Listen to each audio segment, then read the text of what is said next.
Hey everyone, this is Alchemisted, and this is Sci-FiVERSUS Metroid Prime. So yes, now that I've gotten all the extra trivia kind of stuff out of the way in the introduction video, it's finally time to jump in, and as you can see, I've already gotten fairly deep into this game, testing it out. I kind of like this. I played for 10 hours. As you can tell, I wasn't in much of a hurry. So, but, yeah, I have seen a significant portion of this game. I have played through a significant amount of it, as, you know, one would hope, having played for 10 fucking hours. But, I shall endeavor to blow as if it had been my first time. I make no promises, but I shall try. Let's see. Got my handy-dandy Coke here.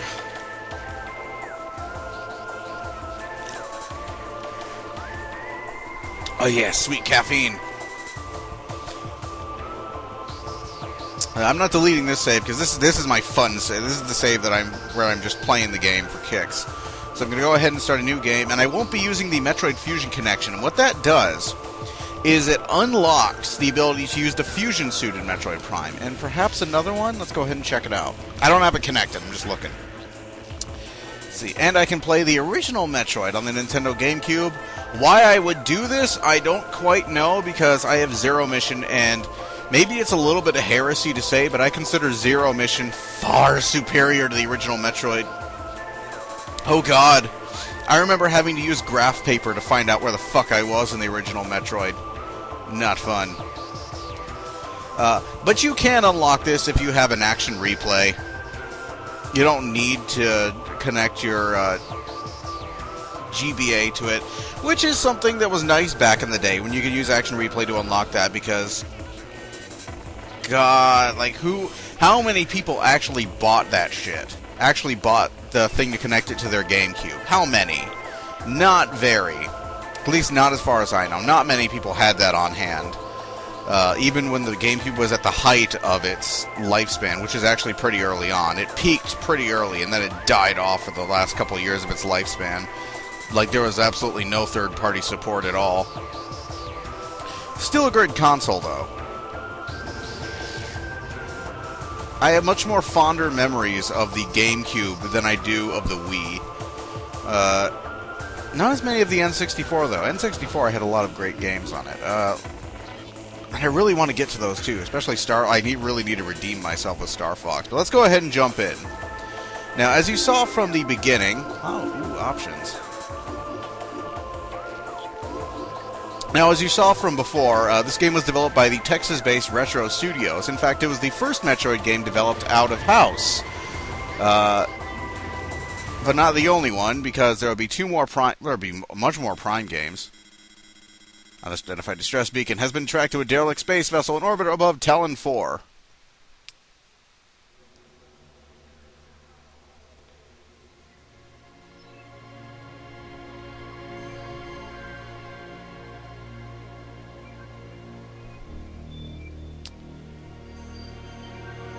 But they wouldn't be the only external development team taking on a Metroid game, as Team Ninja took on Other M.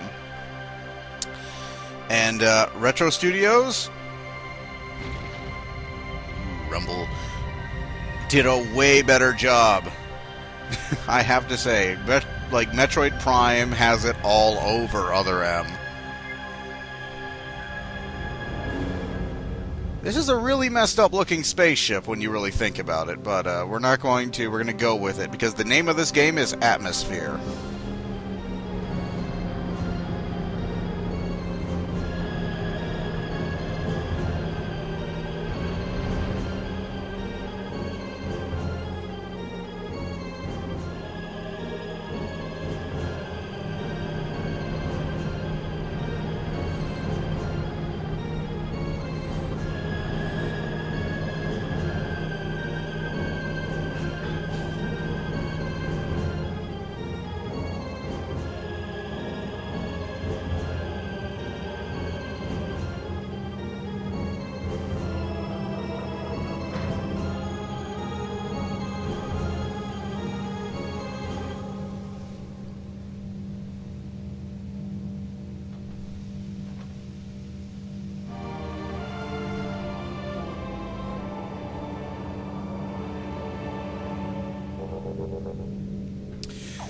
Now, the first thing that occurred to me was, what the hell are these things on the bottom of Samus's gunship?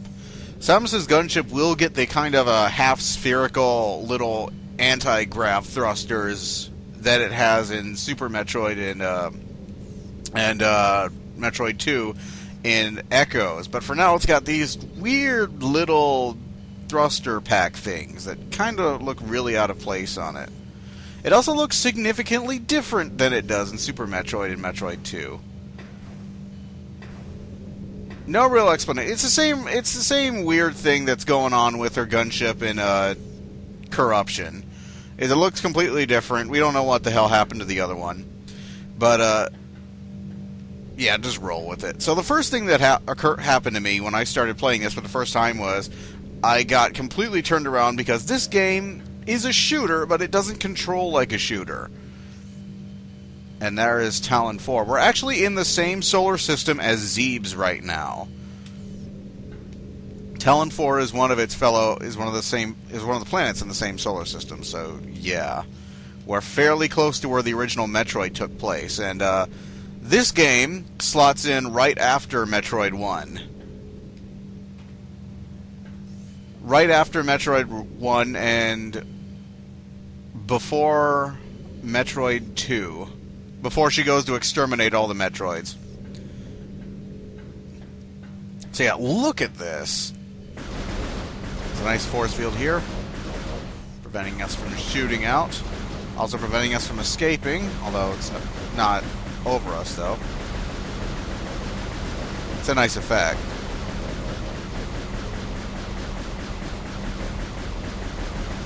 This game still looks nice. It still looks really nice after all this time. They did a really good job with the look. Like I said, though, Retro Studios has it, like, the Metroid Prime games have it all over Other M. Just, ugh. So, this game really wants you to make extensive use of the lock-on feature. And here's the big thing about this game. I'm going to go ahead and scan this. Let's see. Energy force field. So, you see this little square thing? Yeah, that's what you scan. And you're going to be switching to the scan visor a lot in this game. A lot. Switch does not seem to be operated. Force field activation switches are now online. I'm not going to be reading all the scans because then this game would take forever because they're fucking everywhere. But yeah, you got to aim for these squares in order to scan something. And this is one of the things that Echoes actually improves over the original, is that they made it so you don't have to look for a little square on something. The whole thing lights up and you just automatically lock onto it when you hold down the L button. But in this game, you have to look for these little squares, and they can be hidden in some of the most fucking obscure places somewhere. And you're bound to miss one or two. I'm bound to miss one or two in this playthrough. I'm not going for 100%. I'm going to say that right now. This is not going to be a 100% run. I will point out when there's something interesting, though. But yeah, this game isn't like most first-person shooters. It wants you to make extensive use of the lock-on feature. And you're going to have to, because Samus is not quite as nimble as Master Chief or Gordon Freeman would be. You know, you can't strafe unless you're locked on. You know, well, you can't strafe, but you can't turn. Like, you can move from side to side, but you can't actually, like, turn around a target unless you're getting, like, really, really, really cheesy with the, No, that's just fucking hard to do. Let's just say it's a lot harder to get around in this compared to most shooters. So, standard Metroid thingy applies. You use the thing to open the doors. And look at this. Look at the frost on the visor. And I'm going to show you something really quick. If something bright happens on screen... Oh, I need somewhere dark to do it. Okay, I'm going to do it here. You see Samus in the visor. I like that effect. Like I said, really atmospheric. Reactor core and propulsion. Current status, environment normal. Deck Alpha, emergency evacuation area. Environment unstable. Ooh. That should happen here. Biohazard research, environment normal. Like I said, you have to look for these little squares, and they're hidden in some seriously fucking... And you have to scan the door. You have to, like, scan doors twice. I'll show you. I scanned it up one side there. Let's turn around and scan it over here.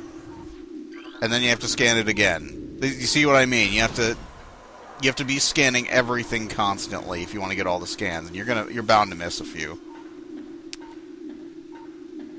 It's just gonna happen.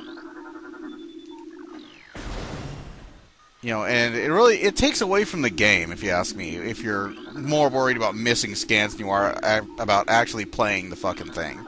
So that's why you're not going to see me going after all kinds of shit constantly. When I see a scan, I'll take it. And I just turned on the gravity.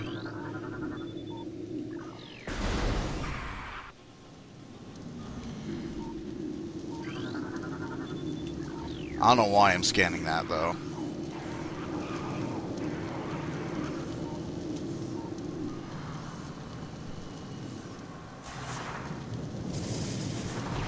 Yeah, I can't go through there. That is the Morph Ball, which comes into constant use in the Prime games. Of all the upgrades from the 2D games... Oh, you were moving. New creatures. Morphology, parasite. Interstellar vermin travel in swarms. Indigenous to Tallon IV, a single parasite is harmless to larger life forms. However, they tend to travel in large groups, swarming over potential prey. Such swarms can be dangerous.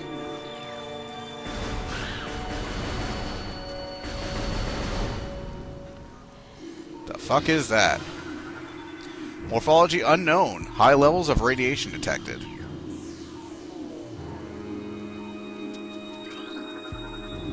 Platform does not look like it can be activated from this room. Escape pod entrance. The vessel has already been jettisoned. Evacuation occurred 6 hours prior to our arrival. Alistair shows incredibly large muscle structures surrounding the jaw area. Fluid sacs containing acid are also detected. Morphology space pirate status. Death caused by a severing of the spinal cord. Ooh, nasty. Biohazardous materials. Phazon batch 0142A.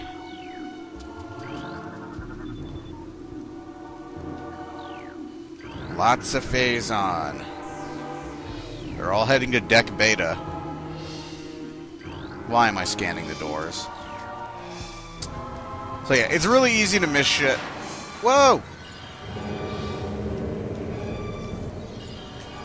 What kind of what enemies?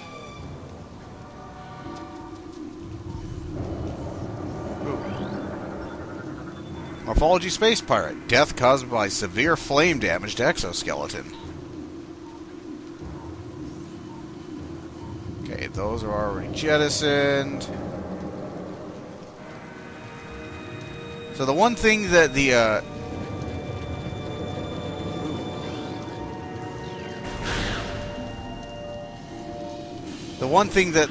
horizontal strafing does do, Morphology space pirate. Death caused by acidic burns to body. Chemical type unknown.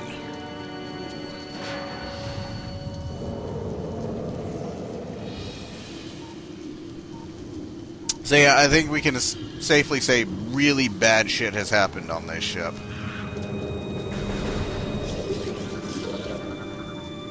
Space pirate. Weak life signs detected. Imprints of large bite marks can be seen on the exoskeleton. Yeah, your first space pirate encounter in this game is against a dying dude. Don't you feel tough? Look at all this shit. Tail section possesses a mouth-like orifice, most likely used for birthing offspring. Escape Pod 3 launched. Escape Pod launch coordinates Tallon IV Research Command Center.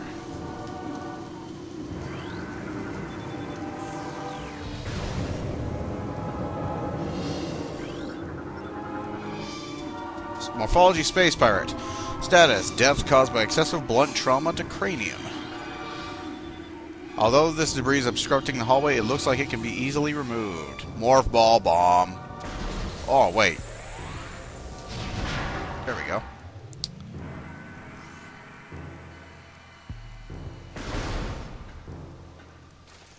So, I know there might be some upgrades here, or are they? I don't know. Oh, wait, I have to wait.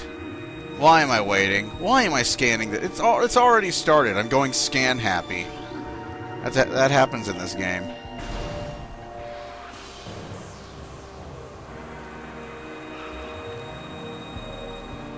Okay, that's where I get the ship map.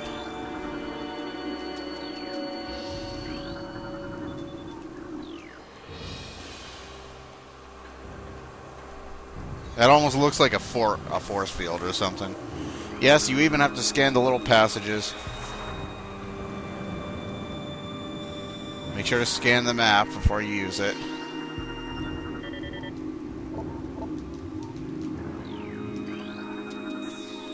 Two Parasite Queen specimens have become volatile on deck beta. All security personnel should report to the biotech research area. Parasitic infestation has been detected on the ventilation systems of decks Gamma and Beta. Frigate exterior hull stable and fully functional. Tallon IV ground zero area secure. Crater radiation readings normal. Yeah. Pirates were up to some bad shit here. This is the nicest map station ever. It's got a nice view of the planet. Although you have to crawl through a little tunnel to get to it. One wonders why.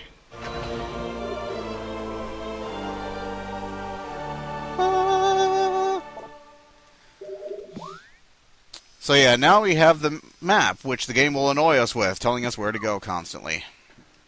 And there's Tallon IV. This is such a nice map station. It's a really great view. It's got a lot of computers, so you can browse the internet while you're looking out at space. Of course, you can only get into it through this little thing, so I'm wondering what the hell that designer was thinking, that architect. That shipwright.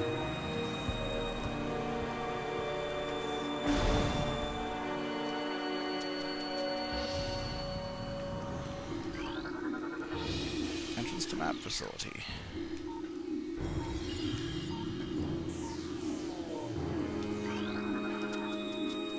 Access to deck beta approved. Please step into the hologram. Make sure to scan all the elevator holograms. And again, just like doors, you've got to scan them twice. God, this game makes you scan happy. It's like, I can't miss it, I've got to scan it!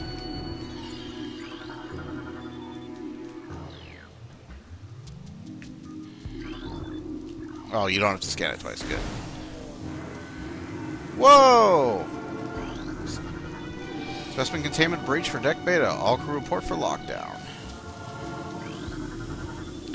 Energy conductor unit has been damaged. Use caution when approaching the arcing electricity. That's another door that I'm scanning for some reason. Ow! Bitch. You goddamn electrical thingy. Shocking Samus. Stop scanning doors, Alchemist. What are you doing?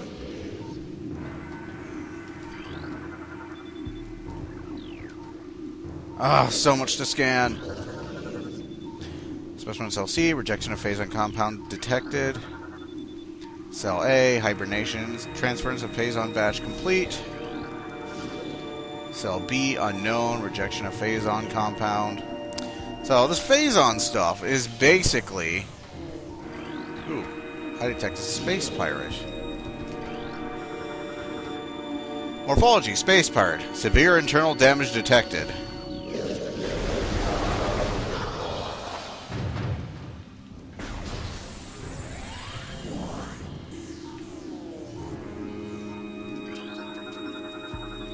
Space pirate. Both legs of this creature are broken. Ooh.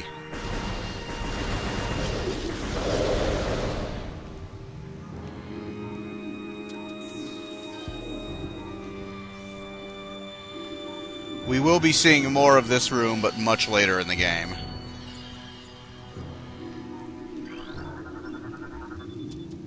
Unknown. Low life signs detected. Creature appears to be in a state of stasis hibernation.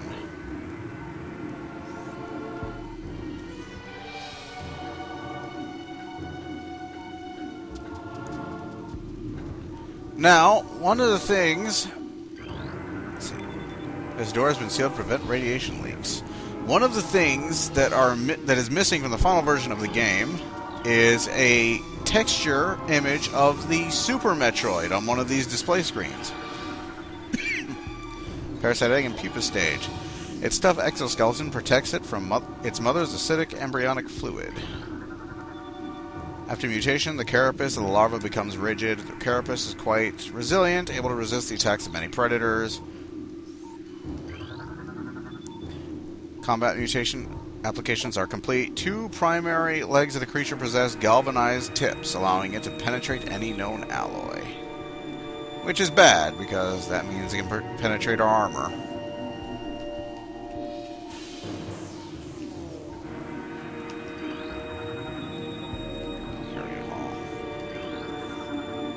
Coils on this ventilation cap look unstable.